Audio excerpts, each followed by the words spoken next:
Are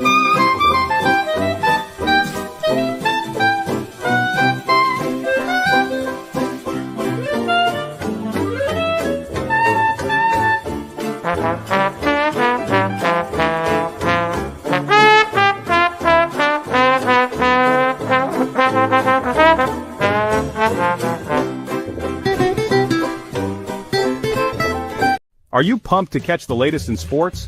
What's something people don't know about Mike and Darren's podcast? Stick around to find out. This week on the Around the Ballpark podcast, we're covering everything from home runs to touchdowns. Baseball's heating up with some jaw-dropping plays. Who knew the outfield could be this exciting, right? And in football news, our favorite teams are making headlines. We've got game-changing plays, underdog victories, and more drama than a soap opera. Seriously, you can't make this stuff up. Mike's got the stats, Darren's got the jokes, and together they've got the scoop on all things sports. It's like hanging out with your best buds, but with a whole lot more trivia. So if you're looking for the ultimate sports rundown, hit that subscribe button. And as always, until next time, we'll see you around the ballpark.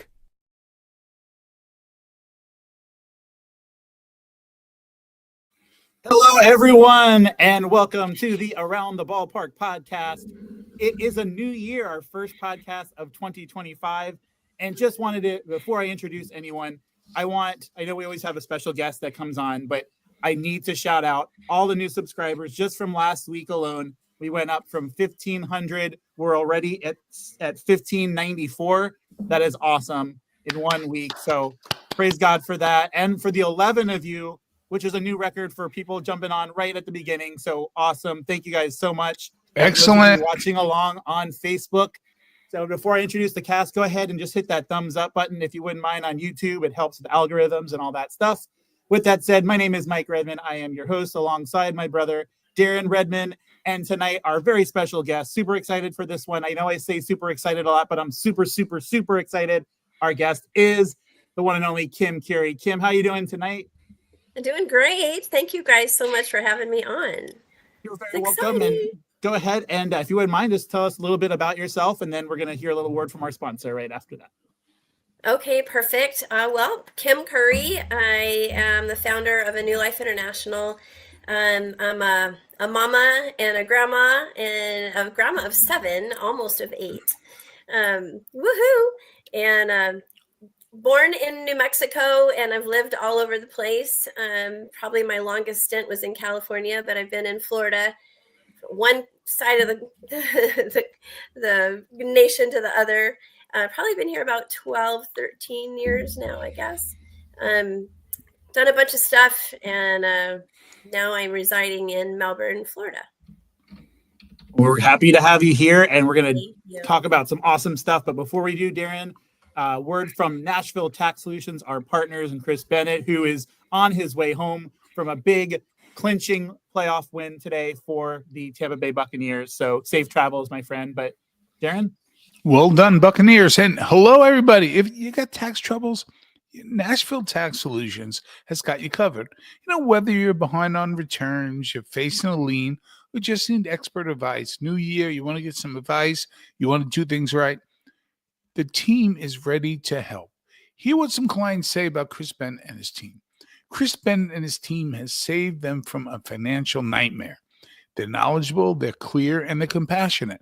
So don't let taxes stress you out. Reach out to Nashville Tax Solutions today. Call 615-502-2250. Visit NashvilleTaxSolutions.com or just email info@NashvilleTaxSolutions.com. Nashville Tax Solutions, where tax resolution is achieved. It is achieved, and we can tell those of you watching, we see Christopher's with us there, sort of. He's smiling after that big win today. But so just, yes, thank you so much. Again, I said this all the time, but thank you so much for believing in us with less than 100 subscribers. You believed in us from day one. And here we are 9 months later, 10 months later, and things are going far exceeding expectations. This is the year of great expectations. So, but let's get into all the good stuff. So before we have a very special topic we're going to cover tonight, Kym, of course, about ANEW Life International, and we're definitely going to dive into that. But since we are first and foremost a sports podcast, I thought let's touch on 2 things very important to you in the sports realm. So first and foremost, the Pittsburgh Steelers. I know Yeah. you are a Steelers fan, and yes, I love when a guest brings something to the table, a jersey. Our co-host Darren is a jersey aficionado. Last week, if you were watching along with us, he had a jersey change every 15 minutes. So we appreciate all the laundry you had to do. But so Kym, the Pittsburgh Steelers thankfully played really good football the first 3 quarters of the season. They didn't quite show up these last 4 weeks. But hopefully, all you got to do is get into the playoffs, right? So it doesn't really matter who you're playing, where you're playing, as long as you can get in, regardless of what seed you are. So just share a little bit. And thank you, everyone, for jumping in, all 13 of you. Any questions you have tonight on any topic at all, throw them in the chat. Would appreciate it very much. But Kym, just share a little bit about how your love for the Pittsburgh Steelers came about, and do you think they can right this ship and turn things around? Oh gosh, I sure am hoping so. I've been representing those boys, but yeah, the last 4 games have pretty much killed us. So I'm really hoping. We dropped to 6th seed, I think. I think we're 6th now, so I'm hoping that we pull this next one out. They really have to kick it into gear. So I will forever be a Steelers fan. Doesn't matter win or lose. And it's funny. Everyone usually asks me, are you from Pittsburgh? Is that why you're a Pittsburgh Steelers fan? And I actually was living in Massachusetts when I became a Steelers fan in 3rd grade. And it would be really funny if the person that inspired me to like the Steelers at some point saw this podcast. But I was in 3rd grade, and my neighbor, you know how all the neighbor kids hang Kym, out. look behind curtain number 2. No, I'm kidding. 3rd grade, I was sitting in class, and Jeff Haddad was my neighbor friend, and he would come to school every day with a Steelers beanie on.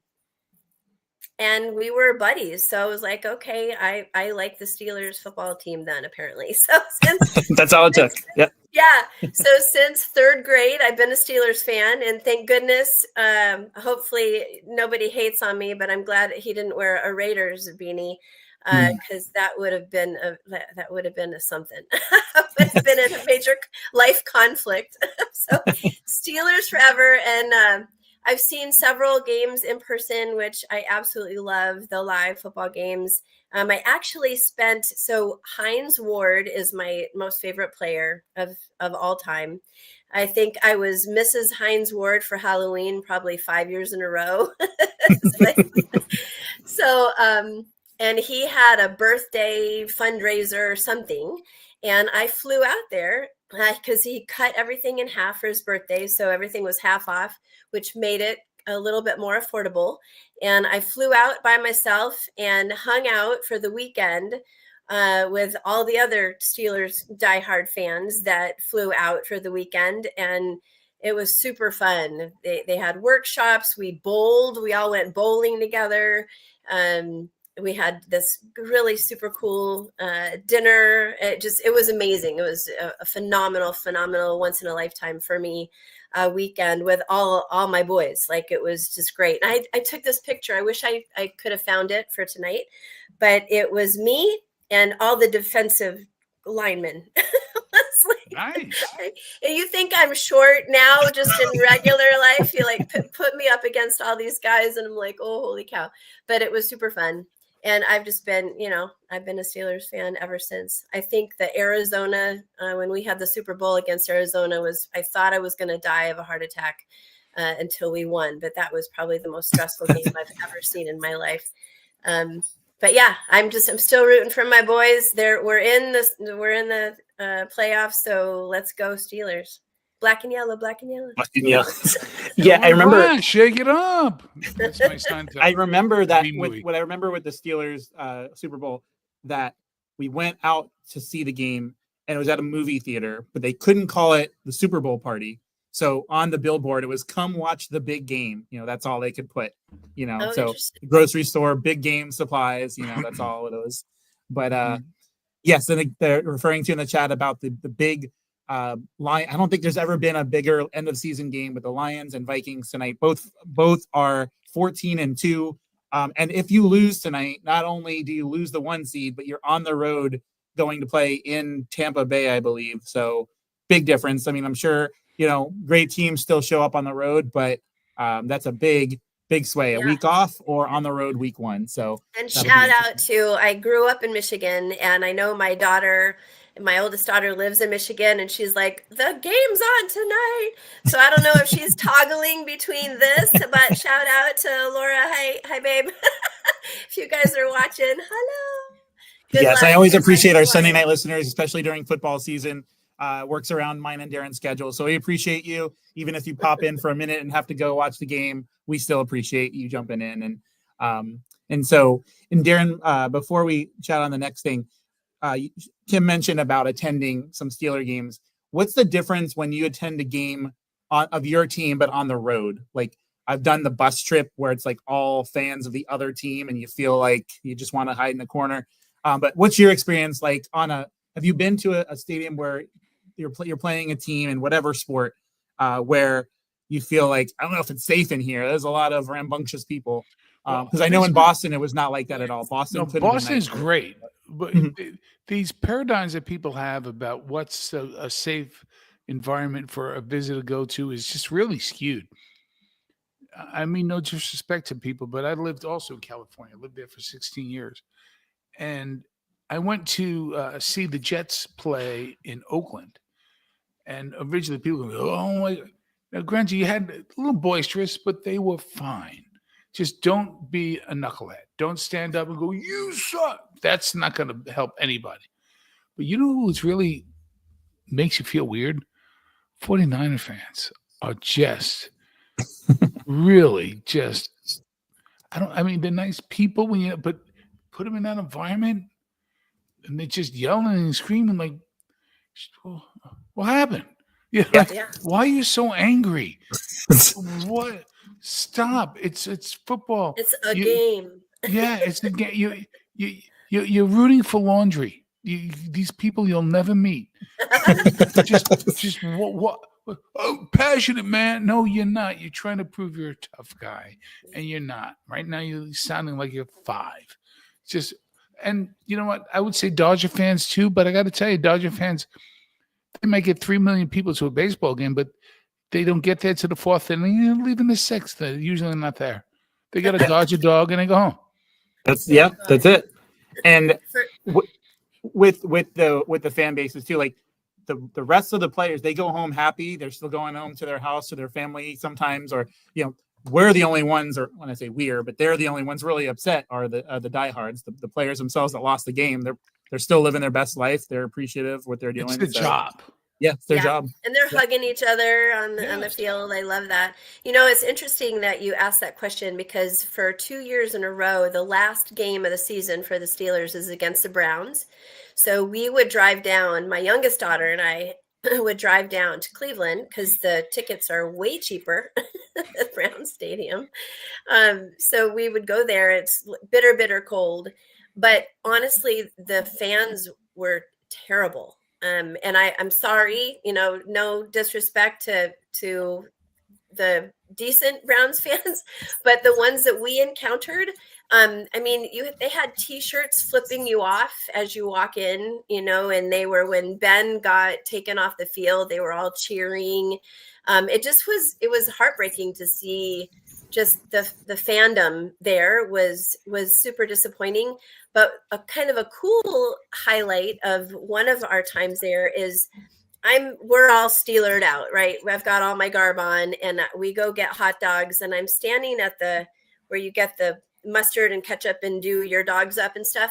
And there's a full-on Browns guy, like all in his garb. And he had his hands full. And I'm like, can I help you? And I was going to put the mustard and ketchup on for him. And he looked at me like I had 3 heads, like, you're going to help me? And I'm like, dude, it's a game. Yes, absolutely. Whatever.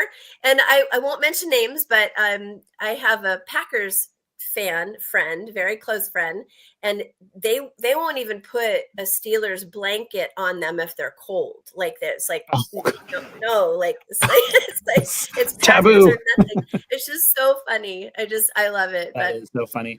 But I am that way with Raiders too, so don't You put are. anything of Raiders on And me. that actually leads me to the next segue of the next topic I want to. And quick shout out, praise here. This is the most viewers we've had on a live podcast yet so far. So that is super awesome. Thank you guys so very much for joining us. So with that said, we talked about some fans get a little rowdy, rambunctious, and not. One thing that's also near and dear to your heart as well is, I believe, your grandson with playing Little League ball. And we all know how parents and sometimes grandparents can get close poor children. Sometimes it gets so rowdy and stuff. But if you wouldn't mind just sharing what that experience is like in 2024, 2025 versus maybe years ago, what you notice when you go to, have the parents tone down a little bit? Are they a little extra more than usual? What's that experience like at that level? Well, I have two of my grandsons, both play ball, and I'm super proud of them. They both play baseball and football, actually, flag football. But baseball, it was grandma that had to tone down and be reminded that the are well, I guess they are paid in travel ball, but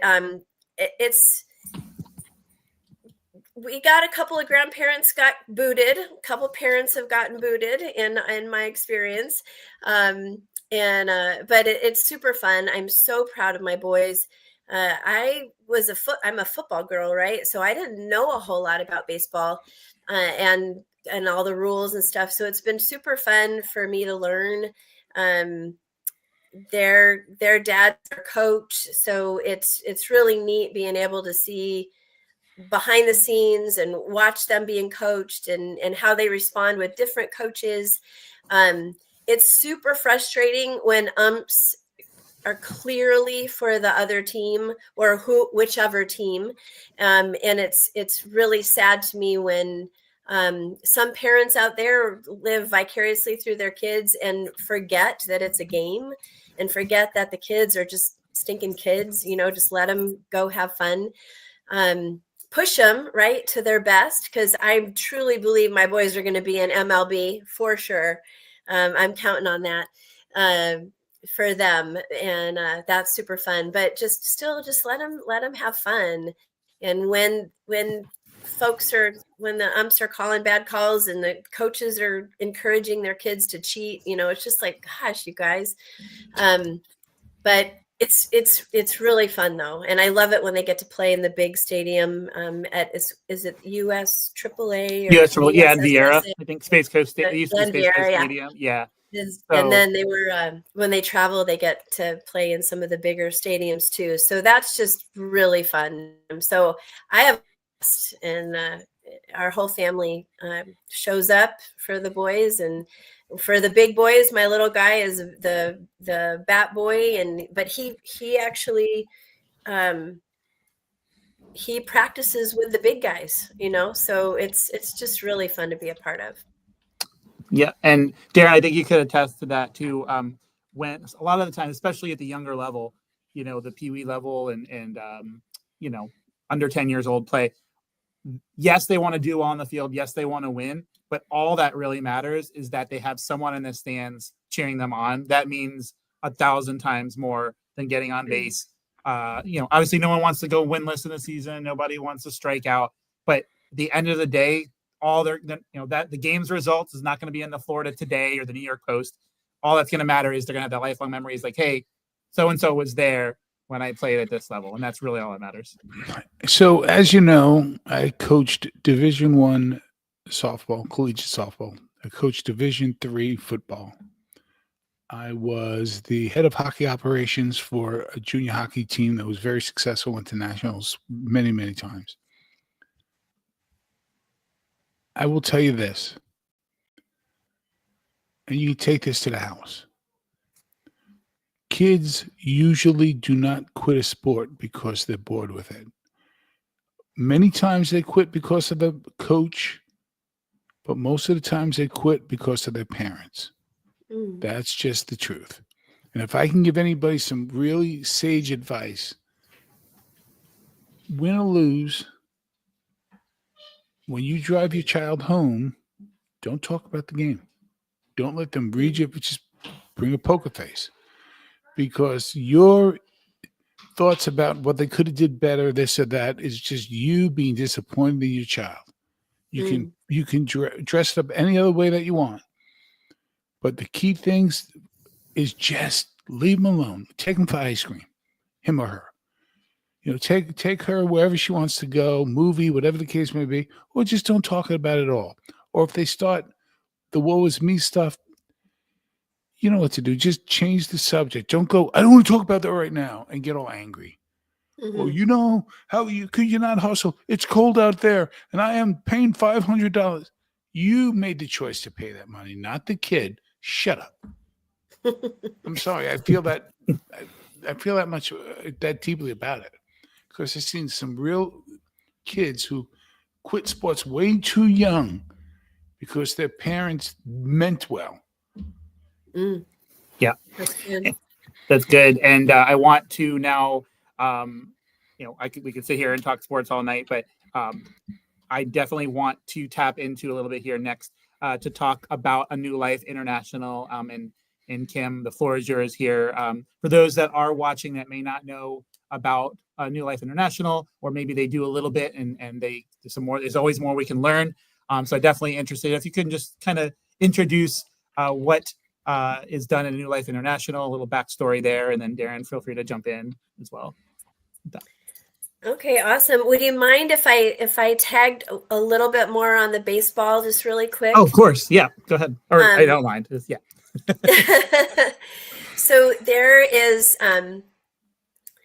was a time, there's something that I really wanted to share about this, because there was a time where my oldest, and number one, I really appreciate you saying that, Darren, because I think so many kids get crushed, their spirits get crushed, and they are always trying to please their parent, please their parent, please their parent. And there's a difference between pushing for the best and crushing the spirit. So I just really appreciate you sharing that. My oldest came up to me during one of their games, or maybe it was during one of the games, and he was all bummed out. This is a few years ago, super bummed out. And I'm like, "What's the matter, buddy?" And he says, "Coach won't let me pitch." And he's a pitcher, but he's also a center fielder, and the only one that can throw the ball from the fence to home plate. So, but he's also a great pitcher. And he's like, "Coach won't let me pitch." And I'm like, "Well, for the whole game or just this inning?" And he's like, "I don't know." And I go, "Well, maybe it's just this inning." And I said, Coach knows the lineup of the other team. And maybe there's some hitters that are coming. And Coach knows that you're the only one that can get that ball to home plate. They need you in center field. So even though you're a great pitcher, the need for the team is right now in center field. So trust the coach and go out and just bring your best to center field. And then maybe next inning, you'll be able to pitch. Because if everybody on your team that could pitch all shows up to the pitcher's mound, then there's nobody covering center field. There's nobody covering second. There's nobody covering first or shortstop. Everybody's on the pitcher's mound. And when does the other team win? When does the enemy win? When you're not in position. So just go out there, play your best position, and we'll see what happens for next inning. And I felt like God was going, "Hello." And that just really touched my heart. That is like the Lord's going, "Yeah, Kym, play the position that you have right now for this inning." And I just thought, for life, that's such a cool lesson and a cool example, that we get disappointed because we think, "Oh, but I want to do this right now."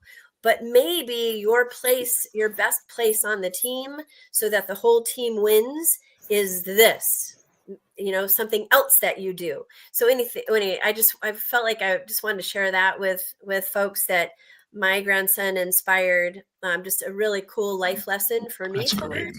That's great. Yeah. As well, with regard to baseball. So I thought I would share that. Thank you. Thank you. And, I'm just tagging on that too. Sometimes it could just be as simple as one person committing and not showing up And now everyone's out of position, because if one person's not there, you have to move this one. And all of a sudden, instead of having everyone in position, even if it's not the position they want to be, now you have 9 people rotated places that they shouldn't be, and they can cause some dissension and whatnot. So super important to honor your commitments as well. See it through all the way to the end. And then if you don't want to continue doing it, that's okay. Yeah. So as Thank you for letting me share that. Oh, of course. So, yep. So it's a new life. Yep. So A New Life International, we are a nonprofit organization that I founded in 2019. And I worked with homeless and domestic violence folks for a long, long time. And I am a researcher and was a private investigator. I do background checks, been doing background screening for 30 years. So research was kind of my jam. And I went to California to visit my son. And there was a woman there speaking about human trafficking. And I had no idea about human trafficking then. I thought it was over there, kind of like how Hollywood paints it. It's in another country. It's not here. It's not relevant. Until I listened to all that she shared. And I think I ended up buying like 12 of her books to hand out to everybody. And she was asking for volunteers at the time for a Super Bowl task force. And as you guys know, I love football. So the task force was going to be a group of people that were sequestered privately for the 10 days before Super Bowl. And we would go on the internet before Backpage was taken down, and we would search for ads that looked to be that they were selling humans, and that especially minors were being advertised online. And then we would pass those leads to FBI and local law enforcement. So I volunteered, of course. It was like football. Yes, I want to be around the Super Bowl. And research was my jam. So I did that for 5 years and saw more than I didn't. I was blown away at how much I saw on the internet and how much we were able to uncover. The good news is that we were also able to locate a lot of missing kids. We were able to pass leads to law enforcement that went and recovered victims and got the bad guys. And that was an honor. It was just such an honor to do that. I still do some of that behind the scenes a little bit differently now, but I did that for 5 years. And then coming home from Atlanta, the Super Bowl that was in Atlanta in 2019, it was a 2018 season. So we're in Atlanta. Coming home from that, I got this vision. Like, I really believe that the Lord gave me the name. I could see things in my head of what this needed to be, that it needed to be international. And so fast forward, now we've been since 2019, 5 years. We are still working with survivors of human trafficking. So I saw how what I've done in background screening kind of coincided with my passion to help survivors. So what we do in Florida, there's a law that human trafficking survivors can get their criminal records expunged. Most survivors come out of the life if they come out of the life. So stats say only 3 to 5% of victims actually survive. So if they do make it out, most of them have criminal records that they were forced to do while they were in the life. So we can get those expunged in Florida. And I work with phenomenal lawyers that do that, all pro bono. All the work that we do is pro bono. So the survivors don't have to pay. That's what that means. If anybody doesn't know that, we get that taken care of. And then I go on and do reputation control. So at the national level, even though those records are expunged, it's still out there on the national databases, so that we then go to the national databases and solicit them to take all that down. I go online and just ask whoever if there's articles about the folks to get those removed and taken down. And then that has also led into advocacy, both at the state level, but mostly federal. I'm in DC a lot now, advocating for laws that protect our children online, since their lives are pretty much online 100% almost. I want to stop, if I can. I want to stop and Yeah, amplify something. absolutely. First of all, to the people that are listening and writing in, thank you so much for you getting some tremendous and justifiable praise, Kym, for the work that you do. And people, I want to just accentuate something that Kym is talking about, and because it's sort of something that the work I like to do with those who were incarcerated, but the work that I've done with human trafficking and child prostitution and what Kym is talking about is so pivotal, people. I want you to understand how important it is. We think somebody gets a record for whatever, prostitution or whatnot, they can get on with their lives. No, it really is a life sentence. Because if that thing is on your resume, you are not getting hired many times. They will just pass you by. They'll come up with an excuse. Listen, I started working in 1993 at Dun and Bradstreet, and they were really, really pro-advanced, looking past people's records. I have to tell you, I've hired over 1,000 people personally. The horror stories that I've dealt with, because when that is on your record, it's on your record. Yeah. That doesn't mean that should stop you from trying your best, but it's so hard. Story after story, people who were sold into, human trafficking. They get arrested. Really, no fault of their own.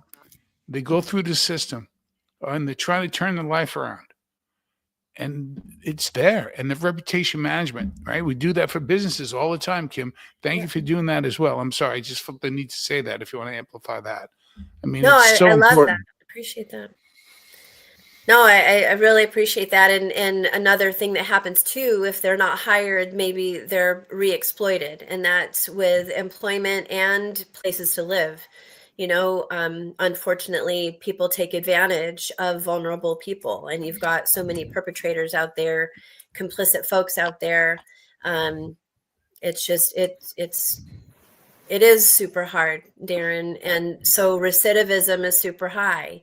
And one of the things, so January is actually the National Human Trafficking Awareness Month. So that I'm on here on January, and a January episode is phenomenal and fabulous, and really appreciate that, because I think that's really important.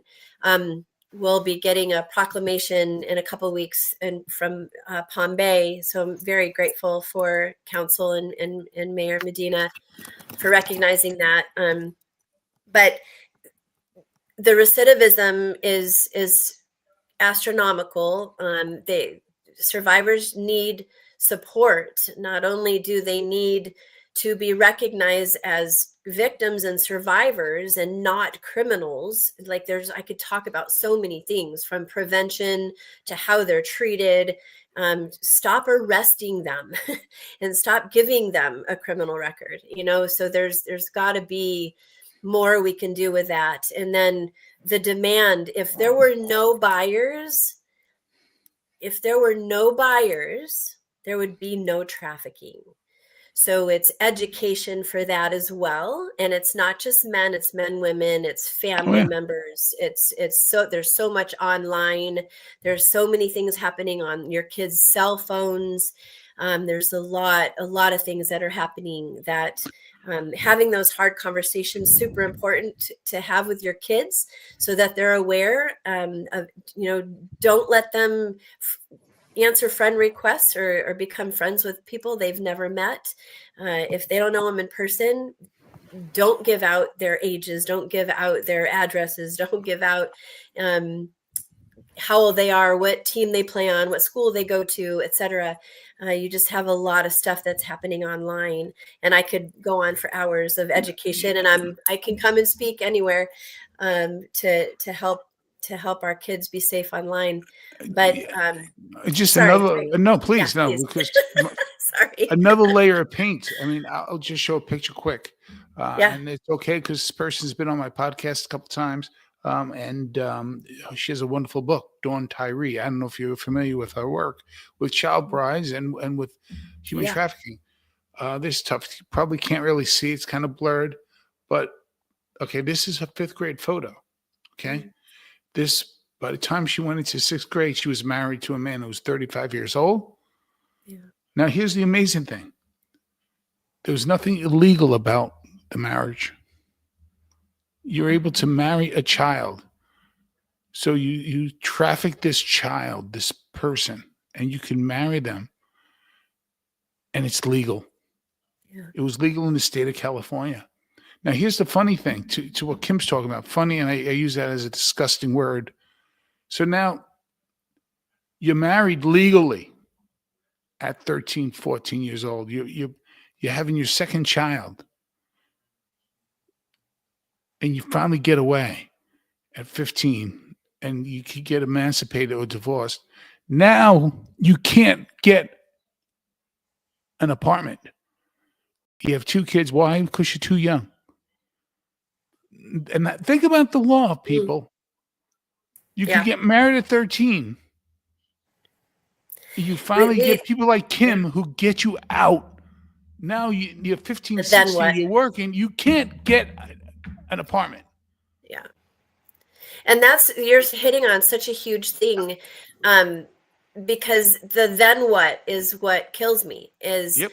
you get these folks out. I've got survivors right now because we go into the clubs in Brevard County every month and we hang out with the ladies and we'll bring them gifts, and we've developed friendships with them over the last 5 years. Several have come out of that life and want more.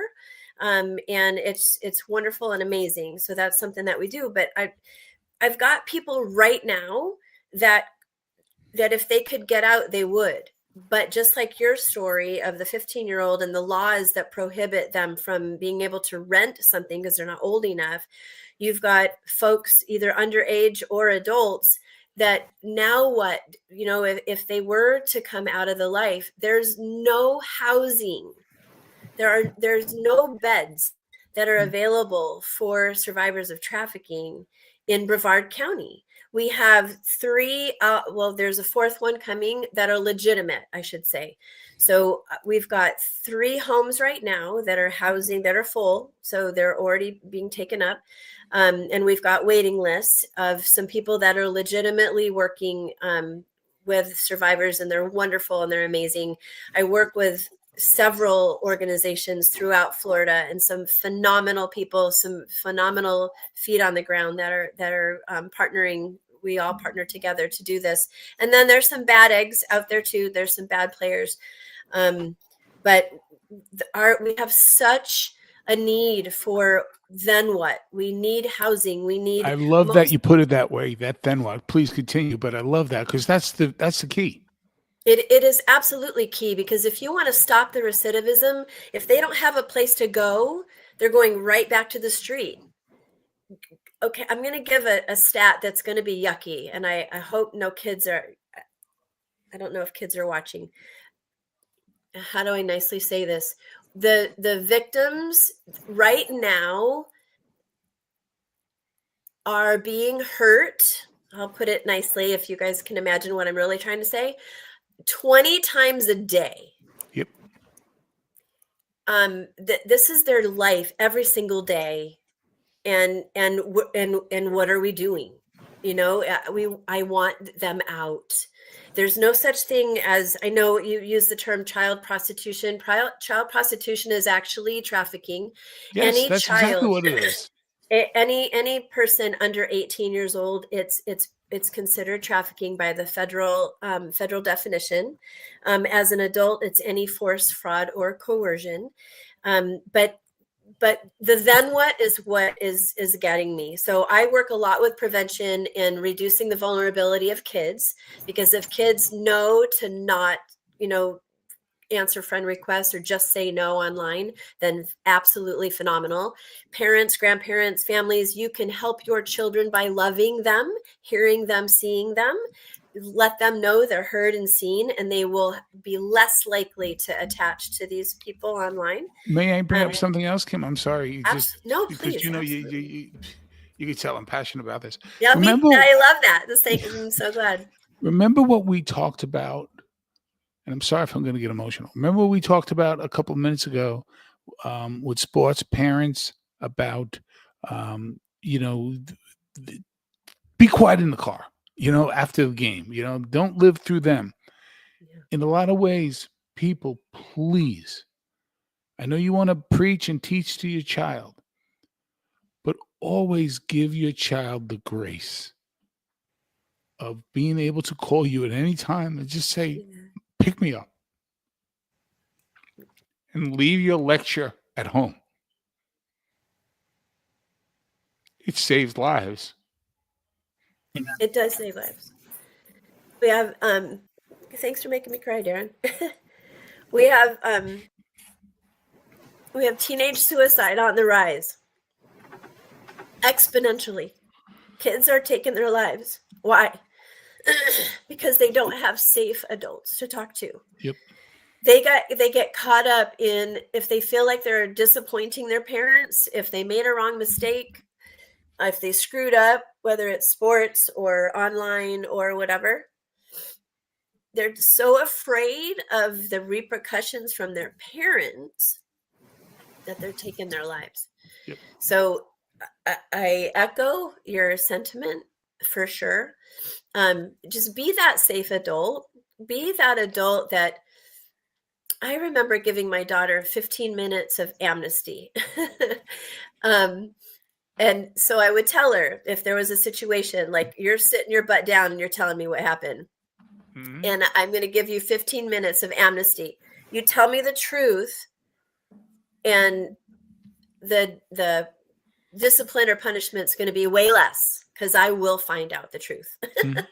Yep. And she would tell me the truth, and we're good to go, and we built a really strong relationship of being a safe adult, being a safe place, and follow through, mean it, mean what you say what you mean, but be there for your kids. That is going to help with that vulnerability so much. Most of the kids that are exploited are vulnerable. Yeah. So let's get rid of the vulnerability. That's one of the goals of ANEW Life International. 2 generations, I want there to be no vulnerability. That's one of our goals. I want to reduce or eliminate vulnerability within 2 generations so that there's no more. If there's no more supply, let's get rid of the supply. No more vulnerable kids, and get rid of the demand. Stop buying and stop selling your children. We can put an end to this.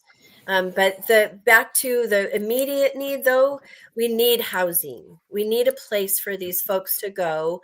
I am excited to say that it looks like I'm going to be partnering with a couple of different projects for housing.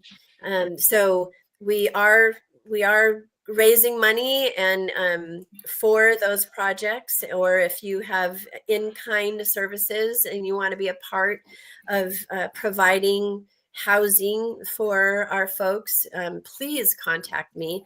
Would love to have some folks come alongside and get some housing provided for these survivors, so we can help them just truly get either a new start or a renewed start, but build their life back, take their life back, and be able to thrive as adults. And I've got some amazing friends who are survivors that are healthy and wonderful, and my mentors. There's some folks that there are some folks that others don't know that they're survivors. There's a lot of people that don't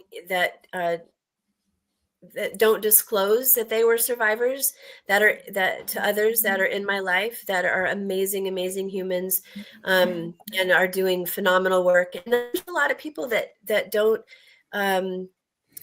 don't even identify as survivors until they hear somebody talk about it. And then all of a sudden, I had a 60-year-old woman that came up to me after I presented, and she said, "Kym, I think I was a survivor. I think I'm a survivor of human trafficking." And she's in her 60s. And I was like, "Okay, can you tell me your story?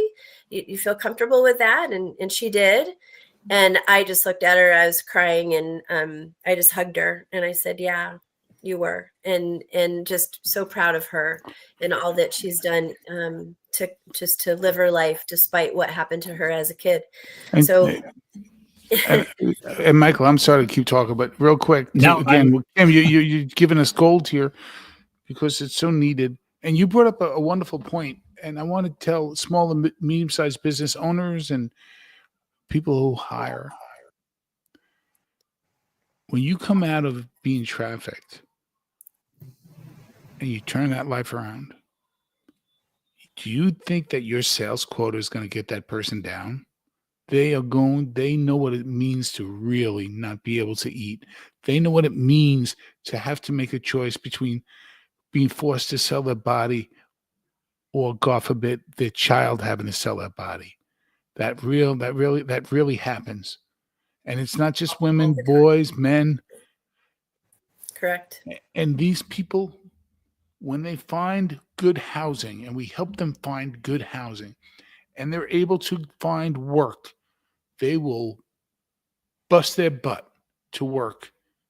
Yeah. And they are not going to shrink from sales quotas. They're not going to shrink from long lines wherever they're working.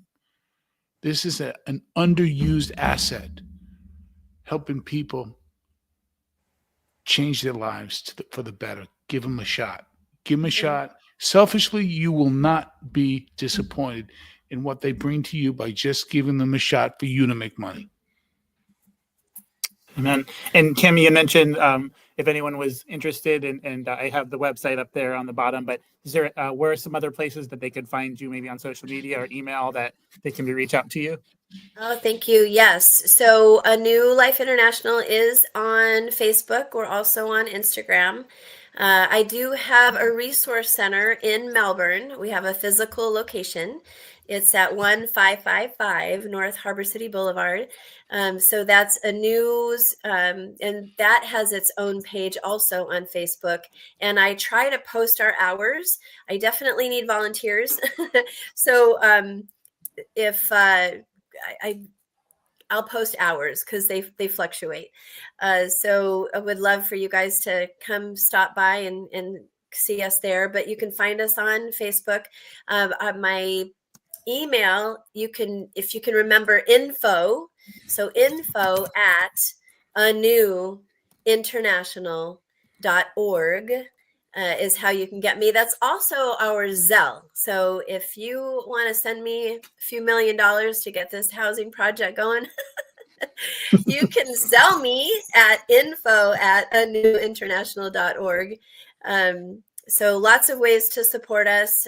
Appreciate your prayers most of all, because that is what's going to open the floodgates and what's going to help the healing for our folks. But tangibly, we need tangible things. We need tangible homes. We need tangible, just like you guys, everybody that's listening, you have a house, I'm assuming. You have a car, I'm assuming. You have a job, I'm assuming. Some of you are in college, I'm assuming. For survivors, we've got colleges that will pay for their education, which is phenomenal. But they need cars, and they need a place to live, and they need a job. And background checks are very key for that. So we need to clear their records, which we're doing. We've got legislation that's pending for the federal, which is wonderful. And we just need housing. We need commercial space. We need housing. So we can address the immediate needs of these folks. We're so quick to help, and not downing any other folks. We've got lots of resources for homeless. We've got lots of resources. We've got a wonderful resource for domestic violence, and we really need, and there's a lot of crossover as well, but we really need resources for victims of human trafficking. These are humans. This is modern day slavery. I know I hope I'm coming across passionate. I just watch every single day. I watch the commercials about the dogs and the animals, and I get it. And I love dogs and animals too. But can we please remember that we've got human beings that are being sold and exploited and hurt right now? right now as you're listening. They're waiting for somebody to come find them You in know, Brevard County. and people, you want to have a lasting legacy. A wonderful thing to do is when in your will Amen. give out, to Kym's organization, a home that you have, or land, or property. Those are the tangible things that could be quickly turned over to help these people who need your help the most. Thank You want to you. bear some wonderful fruit? That's the way to do it. Yeah. And I'll throw out too, there's folks that are supporting some of the national orgs out there. I know people are sending money to some of the national orgs. And I'll say, I appreciate your hearts very much. Just know where your money's going. There's a lot of money spent on marketing, I'll say. And just know where your money's going. And if you can find, and it doesn't have to be ANEW, of course, I won't say no, but there's lots of great organizations out there doing the work alongside me as well. Some great organizations, but please vet the organizations and know where your money's going. Support local is what I'm going to say, so I appreciate Darren, you saying that, because that is definitely a legacy that can be left, and you can be a part of the solution. Amen. And I want to throw in here one of our favorite sayings, Kym, as you know, when we had the winner last week of the Family Christmas Extravaganza. But wait, there's more. There's always more. But Kym, as Darren mentioned, all the comments, the praise that's coming through the chat. But wait, there is more. And there is always more. And Kym, you could just touch on, we talked about housing, but we also want to bring up the Tree of Life Ministries. And you have gotten, I believe, the last 2 years, correct? Yes. Gotten to go to Honduras for that. I'm super excited. If you're still watching, I'm so excited that you're planning to go this year. That is awesome for you. So that's okay. I think it's around my birthday. Totally fine. You can miss my birthday. It'll come again next year. Go have a great time. But Kym, you just want to share a little bit about that experience as well, because that is a ministry that absolutely. Yeah. So I love that. So I love Tree of Life Ministries and Dr. Guy Henry and Ingris. And I've been actually 3 times, and I had the honor of training the kiddos when there were still some kiddos over there, and the staff on human trafficking, and helping them to just stay there and be successful on their own land. Excuse me. And then the last couple of years, I've had the honor of leading the team from the house over there. And this past year, we actually had a couple of folks that joined us from other churches, which was wonderful. And we go over there and we actually learn how to make cement. So this little squatty body was shoveling the cement and the water, and we built a house this year, and we built a house last year, and we were able to provide a home for a single mama and her kids, and a couple of extra things too. And we did a lot of work around the campus. The campus there is phenomenal. Dr. Guy oversees over 100 churches that have been planted over there. The work there is tremendous. If you are a Christian, or even if you're not, and you've never been on a mission trip or to a third world country to help and to see how other people really live, it will change your life. You will come back changed. I guarantee it. Every single time you go, it's phenomenal. And we would love it if you would like to be a part of the team that goes over this year. We usually go in July. It's very hot, I'll say, but it's wonderful and life-changing. And I couldn't be more proud to be a part of Tree of Life Ministries. Dr. Guy is on ANEW Life International's board as well.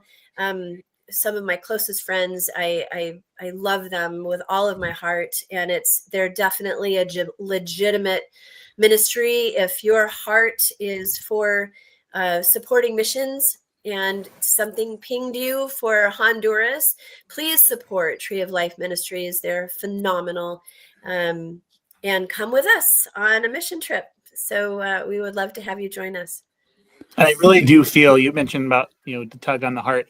I really do feel like even if that crosses your mind, like, is this something I want to do? Is this really something that I believe that means yes? I believe sometimes we have to just take that leap of faith. And so definitely, I know a good friend of ours, Jedediah, got to go a couple of times, changed his life immensely. Miguel is with us here in the chat. He's gotten to go last year.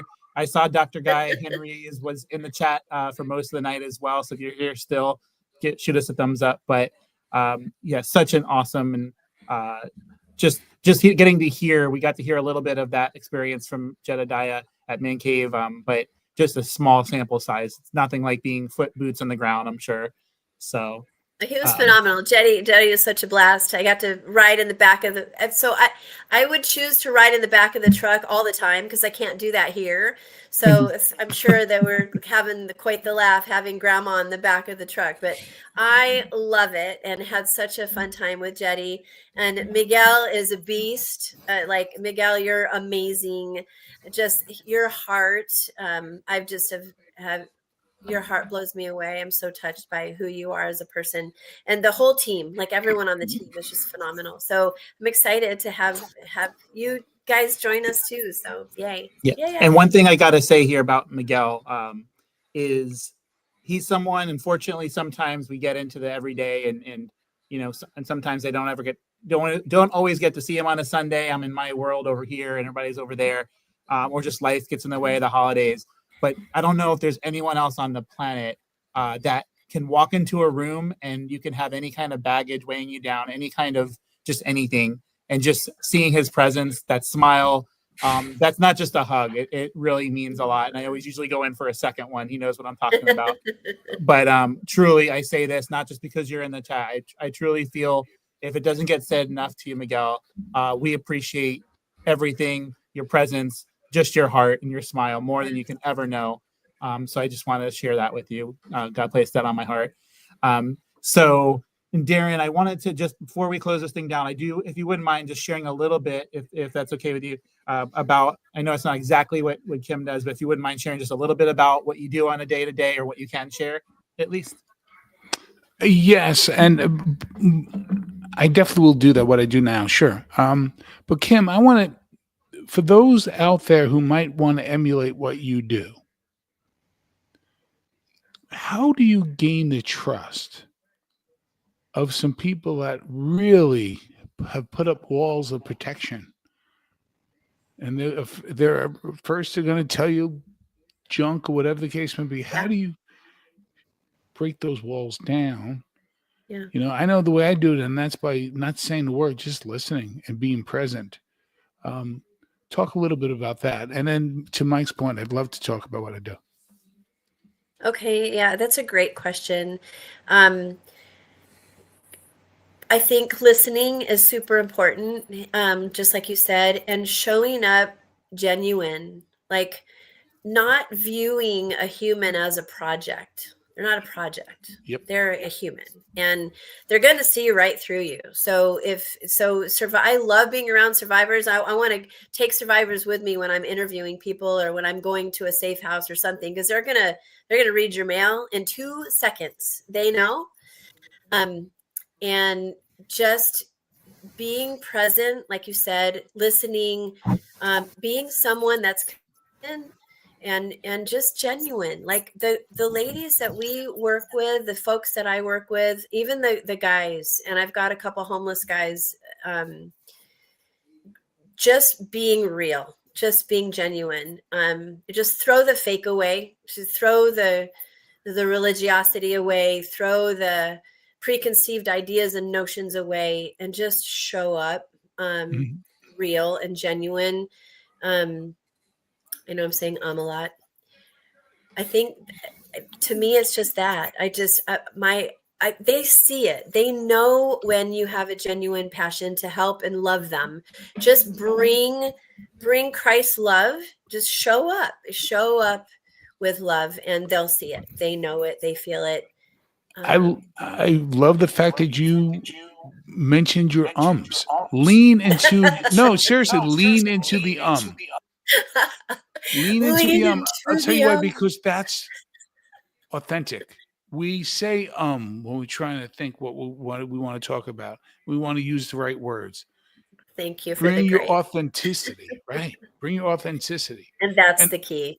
yeah, it Mhm. really is, because you come across too polished, boy, kick rocks. And because you're gonna make. And by the way, what I do for a living right now, I am honored and privileged to work with a wonderful staff that helps make me better. And all we do is we try to give people the best lives they can be. They the people that I work with every day have something called Prader-Willis syndrome, PWS, and you can look that up what that is. And it's an honor to work with people who need help. And it's not like, hey, let me be Florence Nightingale. It's why not? Why not? I mean, Jesus. We don't know how when Jesus is going to show up. Be ready and be present, and Be and ready. Yeah. and that's what it's about. And yeah, I mean, it's a lot of work, but I enjoy it. I love it. I ran a nonprofit in California that dealt specifically with addiction and the fentanyl crisis, and it all merges. It all It does. merges Yep. because how are they getting these people to commit at first? They're getting them Yeah. high on fentanyl. They're getting Yep. them high on date rape drugs. It's all connected. And It the is. way to get out of it is to be present, like the three of us are right now, and the people listening to our voices and watching. You just don't turn your back. Lean into Yeah. it. Lean into the Lean into it and be authentic. I think that's one I of love the that. reasons that I think things have gone so well for us here on the Around the Ballpark podcast is we are not just spitting out statistics. We're not just so there's thought into the there's thought into the look to the side before I come out with what I'm going to say, because we are so passionate about everything that we talk about here, and we are so grateful for everyone that joins along with us. You could be doing anything else right now on a Sunday evening, and you're here with us, so we very much appreciate that. I wanted to end as we wrap up and thank you guys. I know it's just a little bit north of 9 o'clock. That's okay. But as we kind of tie this to a close here, just wanted to kind of go around. If you have any final thoughts, I'll start with you, Kym, for us, and just maybe anyone that's popped on, if you wouldn't mind just resharing where they can find you or the website one more time as you close that out. Sure. Well, Darren, I think you touched on this. So just to kind of reiterate and tag, I think that I view my life that I have two purposes to be on this earth, and it's to seek the kingdom of God first. Seek first the kingdom of God and his righteousness, right? So seek the kingdom. What does that look like in your life, in my life? Seeking the kingdom. And then to mentor and build up the body, right? And to share our gifts. And so that's why I do what I do. I want people to know the love of God and the healing power of God and the transformational power of God. And that's the kingdom. That's building the kingdom, sharing that good news, sharing that the forgiveness, the love that's available, and the new life that's available through a relationship with Jesus, quite honestly, and to then help nurture and I love to be behind the success of somebody. What can I do to make you succeed or help you succeed? So I want to pour into people, like the end of Schindler, when he looks down at his ring and he says, one more, this could have been one more. Yep. I want to be Schindler, I want Epstein's Island. I want all the tunnels so I can hide the kids and get the people and get them healed up, though. I want to take the bad and turn it around for good. So those would be my final thoughts, I think, as far as just what's our purpose. Step outside of your comfort zone and help humans, make your life count for something on this earth. Because we don't know when God's coming back, right? And we don't know how long we have. I might not have it tomorrow. What am I doing today? Mm-hmm. So where to find me? Our website is www.anew, ANEW international.org. You can find me on Facebook, A New Life International, also a new to you resource boutique and resource center. I'm on Instagram too, A New Life International. I'm on LinkedIn. And then if you want to get a hold of me via email or send donations, you can do that through our website or Zelle. There's no fee to us at info@anewinternational.org. We also have a 24-hour hotline that I'm the only one that gets those messages. So it's a private number that I will be the only one that hears those. And that is 84 Hope Anew, 84 Hope Anew. You can get me through that as well. So thank you guys. And thank you for the honor of being on here. I just really appreciate the time. You're very welcome. This was outstanding. Darren, any final thoughts on your end? 84 Hope Anew. It will save your life. Amen. And thank each and every one. I think there's still a lot of you still on with us. I know we went a little over than we usually do, and that is totally okay. There's no parameters on time here. So we keep going until we're done talking. So, I'll talk for hours. So yes, part 1 of 100. Yes. But so thank you, Kym. Thank you, anyone. And I mean this. Anyone that's on with us now, anyone that watches with us. I know a lot of times with YouTube, it's important to get the subscribers to like. All I care about is that you were here or you're here now. And that's really all that matters. Subscribe, don't subscribe. It's really just that you were here. I believe you're here for a reason tonight to hear from Kym and Darren as well and myself. So thank you all for spending some time.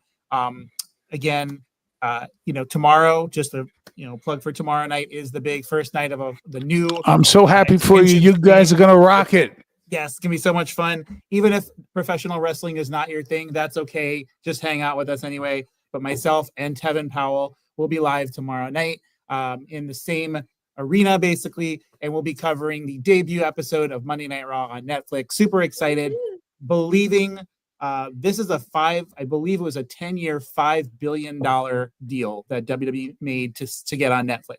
And so they're going to be going from the USA Network, about 2 million viewers a week on Monday, to the sky's the limit. And so they're going to be pulling out all the stops. So wrestling fans, you want to see The Rock, you want to see John Cena, you want to see Stone Cold Steve Austin, relive your childhood people, they'll probably be on tomorrow night's episode. So 8 o'clock right here on YouTube, we'll be posting the link.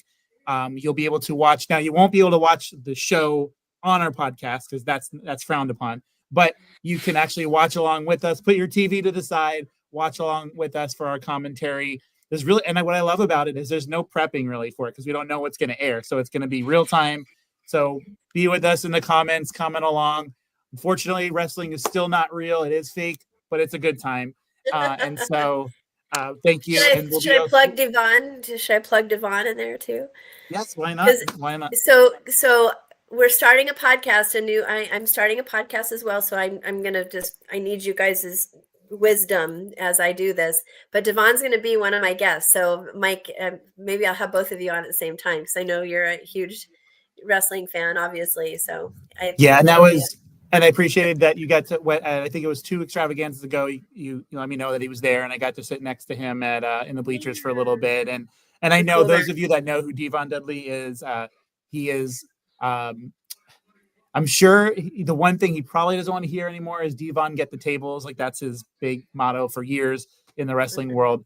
But I loved the 10-15 minutes I had with him. So yeah, definitely be interested in that. He's an awesome guy. He is. Yeah. And he's actually, there's a former wrestler named Maven that that he's partnering with and doing podcasts together now. So that's pretty cool. I've been watching all their topics and whatnot. What's cool is Maven was somebody who, there was a contest years and years ago called Tough Enough.